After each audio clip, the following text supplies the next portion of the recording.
Part 2। देखो बबुआ, और गर्लफ्रेंड के बारे में कोई आपको आके बताया करे ना दोस्त कि मेरी भी गर्लफ्रेंड है और आज उसका फोन आया था, आप बोले ये भंगियों वाले काम तूने कब से शुरू कर दिए? ये क्या बात करता है यार? फौरन बोला करें यार, तू समझदार आदमी था, ये भंगियों वाले काम, ओ खुदा की कसम ये भंगियों वाला काम है। क्या दिमाग खराब करने वाला बात बोलते हो? सबसे गलीज और गंदा और पलीद और नापाक और गोबर वाला रिश्ता बॉयफ्रेंड और गर्लफ्रेंड का रिश्ता ये भंगियों चमारों की आदत हो सकती है गर्लफ्रेंड रखना, किसी शरीफ आदमी की आदत नहीं हो सकती है, खानदानी आदमी की आदत नहीं हो सकती। दूसरे को नीच खुद को श्रेष्ठ बोलने वाले जाहिल गंदी पैदाइश के खानदानी बीज ऐसे ही धर्म के ठेकेदार होते हैं। अच्छा बात नहीं है। गर्लफ्रेंड से रिश्ता जोड़ोगे, खुदा की नजर में नापाक और पलीद बन जाओगे, जानी कहलाओगे। बीवी से जितना करीब होगे अल्लाह की नजर में उतने ही मुबारक और मुकद्दस बन जाओगे। चौथी शादी का इरादा है? मेरी हो चुकी है चौथी। अच्छा जी ये चौथी कब हुई है? रिसेंटली हुई है। रिसेंटली हुई है, माशाल्लाह। एक लड़की अपने पसंद का लड़का चुने वो गलत, और यह मदरसा छाप अपने पसंद की चार औरतों के साथ अयाशी करे वो सही। वाह जाहिलो अपने, अगर इनकी पत्नी तीन आदमियों से शादी कर ले तो इन जाहिल मदरसा छापों के पिछवाड़े में आग लग जाएगी। बिल्कुल ठीक कह रहे हो तुम, बिल्कुल ठीक है। अभी और सुनिए, ये भंगी और चमारों का काम है गर्लफ्रेंड रखना। जो पैगंबर और पैगंबरों के तरीके को फॉलो करते हैं वो भंगियों और चमारों वाले काम नहीं रखते। हाँ, नबी को मानने वाले जीते जी चार महिलाएं रखे, गुलाम लोंडियों से जबरदस्ती करे, फिर मरने के बाद 72 हुरे हैं। यही तो है इस्लाम की असली खूबसूरती थरकियों। वो कैसे? अभी पता चले। अल्लाह ताला कुरान पाक में सूरह निसा में इरशाद फरमाता है कि निकाह करो, अपनी पसंद की औरतों से निकाह करो, 2 3 और 4 से निकाह करो। कैसे कर लूं? वो दलील ये कि हदीस से पता चलता है कि अल्लाह ने औरत में अकल मर्द से निस्बतन कम रखी है। कहना क्या चाहते हो? लिहाजा कोई आपको नेक औरत मिलती है, एक मिले उसको भी पे भी कब्जा करो, दूसरी मिले उस पे भी कब्जा करो, तीसरी मिले उस पे भी कब्जा करो, चौथी मिले उस पे भी। तो मतलब हवस दिखता है। लौंडी का तस्वुर ये है कि ना तो इनको इतना प्रोटोकॉल दो कि बीवी बनाओ, तो इस्लाम ने बेहतरीन हल दिया था कि इनको बीवी ना बनाओ बल्कि क्या बना दो, बांदी बना दो, और सारी जिम्मेदारी किस पे डाल दो, इसके मौला के कंधों पे डाल दो। अच्छा, समझ रहे? और इस मालिक होने का तुम क्या फायदा उठाओगे कि ये तुम्हारी खिदमत करेगी। अब ये नहीं मुमकिन था कि उससे सेक्सुअल रिलेशन को नाजायज करार दे दिया जाता, क्योंकि अमली तौर पर ऐसा मुमकिन कि उसको कहीं और शादी से भी मना कर रहे हैं आप, और आपके घर में भी है वो, और आप उससे, और उसमें भी तो ये अल्लाह ने ख्वाहिश रखी है ना, उसका भी फायदा है कि मौला को उससे रिलेशन कायम करने की इजाजत दी जाए। हाँ, खुश हो जाओ। तुम 2 कौड़ी के नाली के कीड़े हो। सबसे कम दर्जे की जो हूर होगी वो सुनो जरा उसका तज़किरा।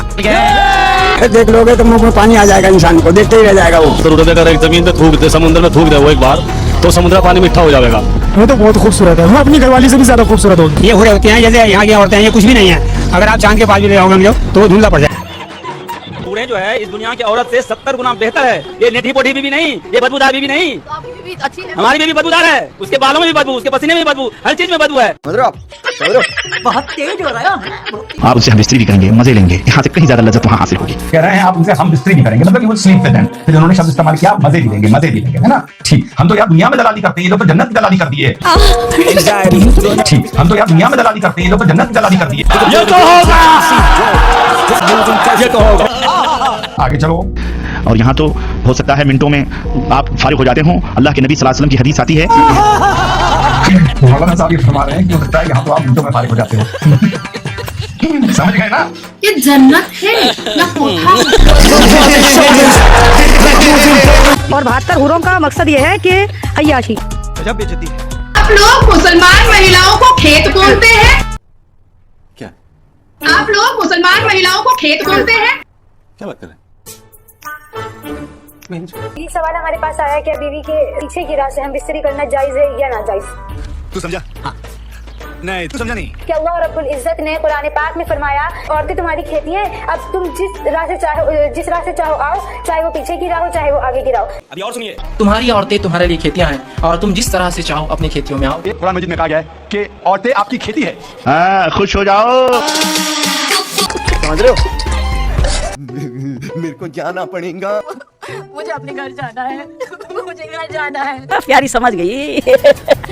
आदमी तो औरत को मशीन समझ रहा है, बच्चा पैदा करा जाए। कह रहे कि आदमी जो है वो औरत को सिर्फ बच्चा पैदा करने की मशीन ही समझ रहा है ना आदमी तो औरत को।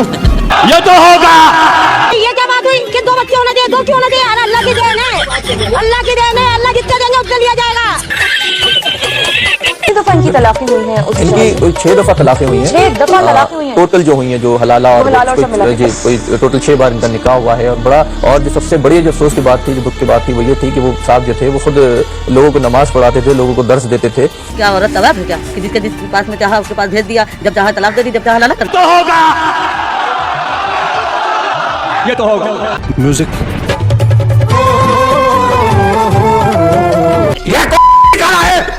मैं नहीं बताऊंगा, अभी बता दे भाई। मेरे भाई ने तलाकशुदा औरत से शादी की। इस औरत को पहले वाले शौहर से एक बेटी है। इससे मेरी शादी हो सकती है? जी हो सकती है। मेरे वाले साहब ने मेरी खाला से निकाह किया। खाला के पहले से 3 बच्चे थे। क्या इन बच्चों में से मेरा किसी से निकाह हो सकता है? यानी सौतेली माँ की औलाद। इनमें अगर कोई बच्ची है तो उसको चाहिए बालिग होने के बाद आपसे पर्दा करे, और आपका उनसे निकाह भी हो सकता है। अगर कोई शख्स अपनी वालिदा से निकाह करे और फिर उसे हम बिस्तरी करे, इस पर हद नहीं है। बड़ा जो बच्चा है। इस वीडियो के सामने आने के बाद सवाल तो बनता ही है कि एक मर्द है जो 80 साल तक बूढ़ा नहीं होता है, औरत तो 45 और 50 के अंदर बूढ़ी हो जाती है। अब उसे जरूरत है किसी बीवी, या तो इन सबको तलाक दे और या चौथी शादी करे, तीसरी शादी करे। इस्लाम ये नहीं कहता है कि तलाक दे दो, इस्लाम ये कहता है अपनी जरूरत को पूरा करो। क्या बोला तूने? इस्लाम ये कहता है अपनी जरूरत को पूरा करो। मतलब ये हो क्या रहा है? इनका दिमाग घूम फिर करके आ जाता है ट्रक पर। खुदा की कसम, मजहब को फॉलो नहीं किया ना, जो इस्लाम कह रहे हैं ना, आंख बंद करके मानते चले जाओ, इससे तुम्हारी दुनिया जन्नत बन जाएगी, आखिरत तो बाद में।